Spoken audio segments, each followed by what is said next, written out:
So, servus. Bin da an der Donau heute und will euch ein bisschen was erzählen, weil es gibt Neuigkeiten über AC/DC, genauer gesagt über den Bon Scott.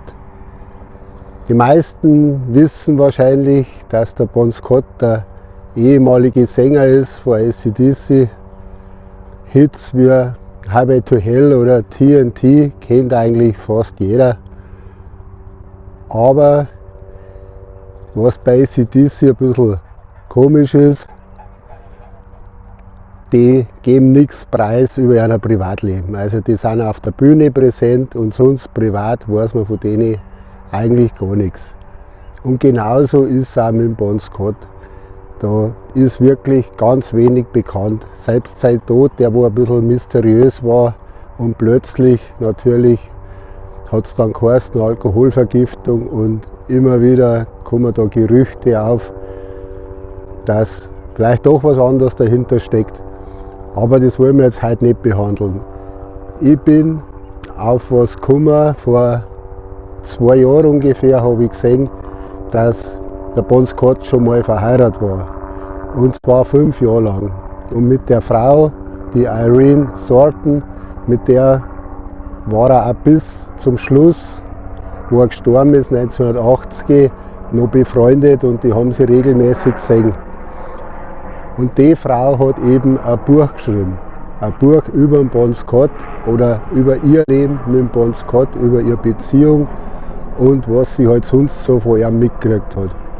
Und das Buch ist wirklich super. Ich habe das gelesen, das ist eine echte Love Story. Die zwei haben sie gern gehabt, so schwierig wie der Bon Scott vielleicht in manchen Sachen auch war, mit dem Feiern und mit dem Alkohol. Man kann schon sagen, eigentlich, dass er Alkoholiker war und da wirklich ein Problem gehabt hat. Aber in dem Buch kriegt man halt auch mit, wie er sonst so war, was er für eine Beziehung gehabt hat mit der Irene, und das ist wirklich ganz schön. Also mir hat das Buch saugut gefallen. Kleiner Nachteil von dem Buch ist, es gibt es nur auf Englisch.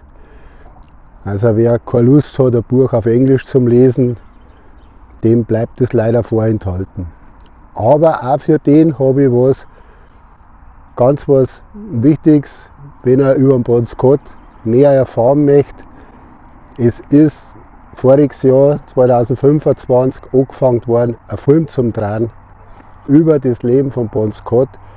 Und in dem Film soll es auch ganz viel darum gehen, wie er aufgewachsen ist, was er für Erlebnisse gehabt hat in der Kindheit, was ihn geformt hat zu dem, was er geworden ist, also um seinen Charakter auch.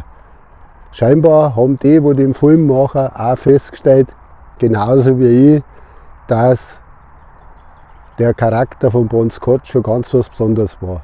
Es ist wirklich interessant gewesen, das Buch zum Lesen, und wenn der Film rauskommt, in, weiß ich nicht, heuer oder nächstes Jahr, also 26 oder 27, ist das bestimmt eine ganz interessante Sache für jeden AC/DC-Fan, aber natürlich auch für jeden anderen. Also, das ist mein Tipp für euch. Wenn ihr gern Bücher liest auf Englisch, lest das Buch von der Irene Thornton über den Bon Scott. Das heißt Have a Drink on Me. Und wenn er rausgekommen ist, dann schaut den Film an über das Leben von Bon Scott. Danke.